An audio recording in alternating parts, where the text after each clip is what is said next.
কলকাতায় খুন হওয়া এমপি আনার হত্যা তদন্তে কলকাতার বাগজোলা খাল থেকে কিছু হাড়গোড় উদ্ধার করেছে সিআইডি। সকালে এই মামলার অন্যতম আসামি সিয়ামকে নিয়ে অভিযান শুরু করা হয়।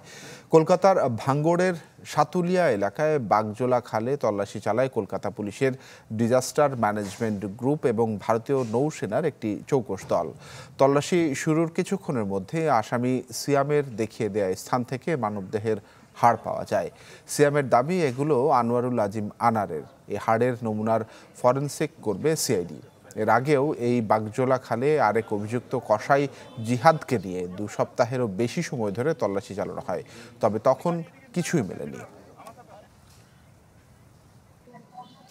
দেখুন, যেহেতু বেলা বেড়েছে, রোদের চাপ বেড়েছে, তাই কিন্তু অভিযান আজকের দিনের মতো স্থগিত করা হয়েছে। মূলত যেহেতু রোদ যখন কম থাকে অর্থাৎ সকালে কিন্তু সকাল 7:30 8টা থেকে কিন্তু অভিযান শুরু হয়েছে এবং প্রতিদিনের মতো অভিযান শুরু হয়েছে। জিহাদকে যেদিন থেকে হেফাজতে নেয় প্রায় 23 তারিখ থেকে যদি আপনি দেখেন গত মাসের, সেদিন থেকেই অভিযান চলছে। বিগত 16 দিন ধরে ঠিক একইভাবে অভিযান চলছিল। তবে জিহাদের যে তাদের যে সিআইডি হেফাজতের মেয়াদ সেটা কিন্তু 2 দিন আগেই শেষ হয়েছে এবং এর মধ্যেই কিন্তু সিয়ামকে গতকাল সিআইডি হেফাজতে পায় এবং আজ সিয়াম যে লোকেশন দেখিয়েছে সেটা কিন্তু জিহাদ যে লোকেশন দেখিয়েছে তার থেকে ভিন্ন লোকেশন দেখিয়েছে, যেখানে দেহাংশ ড্রপ করা হয়েছিল।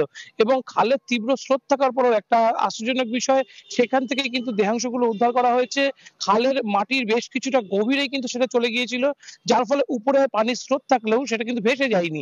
এবং সেখান থেকে কিন্তু যে হাড়গোড়গুলো এখনো পর্যন্ত উদ্ধার করা হয়েছে, যদি চোখের দেখায় বলা যেতে পারে, সেগুলো কিন্তু মানবদেহের যে হাড়, সেই হাড়েরই কিন্তু একেবারে সাদৃশ্য হাড় বলা যেতে পারে। এবং সেটা কিন্তু সিআইডির যারা কর্মকর্তা স্থানে ছিলেন তারাও বলছে এটা মানুষের হাড়গোড়ই একটা অংশ।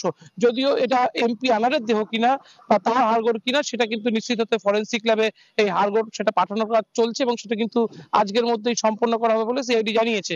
সব মিলিয়ে এর আগেও যদি আপনি দেখেন সঞ্জীবা গার্ডেন থেকে যে মাংসের টুকরো উদ্ধার হয়েছিল তারও কিন্তু ফরেনসিক রিপোর্ট এখনো পর্যন্ত আসেনি।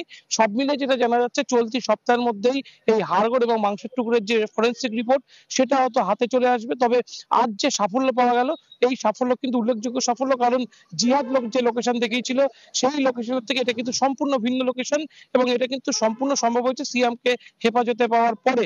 এবং সিয়ামকে নিয়েই কিন্তু আজকে তল্লাশি চলেছে। যদিও এর পরেও কিন্তু সিআইডি হাল ছাড়তে নারাজ। সিআইডি কিন্তু তাকে দিয়ে সঞ্জীবা গার্ডেনের যে রিকনস্ট্রাকশন সেটা কিন্তু আজ এবং আগামী কালের মধ্যেই সম্পন্ন করবে বলে জানিয়েছে।